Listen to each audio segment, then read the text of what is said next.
Domestic violence is a serious problem in Oklahoma City.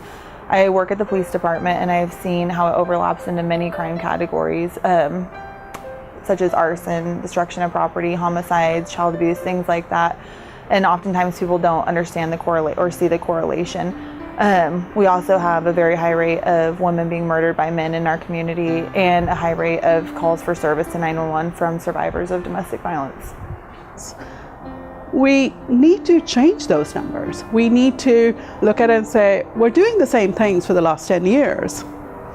So something needs to change. Anytime that we can do things better to help families, I mean, in a lot of different arenas, whether it be in the prosecution, to support a victim, if it's investigation, whether it's social services, anything we can do to do a better job of helping support families in this community is a great endeavor, and I think that's what the Family Justice Center will do.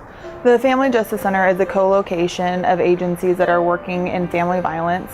So it can be anything from domestic violence, child abuse, sex crimes, elder abuse, human trafficking, and all the various service providers that interface with these families.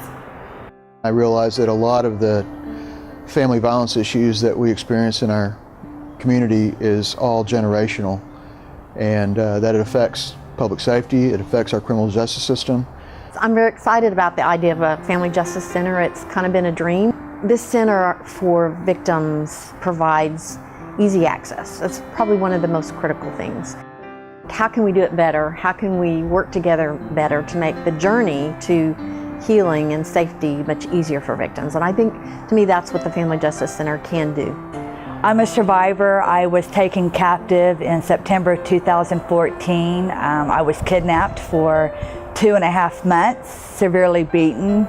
I think a Family Justice Center would have changed the outcome. For one, I would have had resources to help me process what happened to me. I love seeing the community gather and rally as a survivor. It's very therapeutic for me. It makes me feel like I'm finally being heard. A Family Justice Center is needed in Oklahoma City and Oklahoma County because families experiencing violence don't have one place they can go to where it's easy and it's understood that if they go there, their needs will be met. We want this to be easy.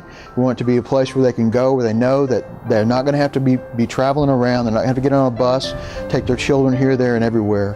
We need one place where they can go, where they know that their needs will be met. I'm proud to be part of the Oklahoma City Family Justice Center because it is a way to help a group of people who are sorely in need of services that they are not getting today. I think it's a great endeavor as far as what we can do to better support our families in the community in a lot of different ways. It's getting the victim the support she may need to feel like she can prosecute, feel like she's strong enough to prosecute, the resources to feel safe, whether it's a shelter. It really, I mean, there's a lot of things that I think by bringing our different social services together along with law enforcement will do to help support our victims and our families of victims. So I think the Family Justice Center will be a great tool. I'm involved with the Family Justice Center because I feel that we as an agency and I as a male need to be in order to solve and save a generation of kids. I would say child abuse and domestic violence are very much integrated. I have yet to see a domestic violence case where children are involved, where the children isn't involved in trauma. Those children deserve to have services just like their parent does.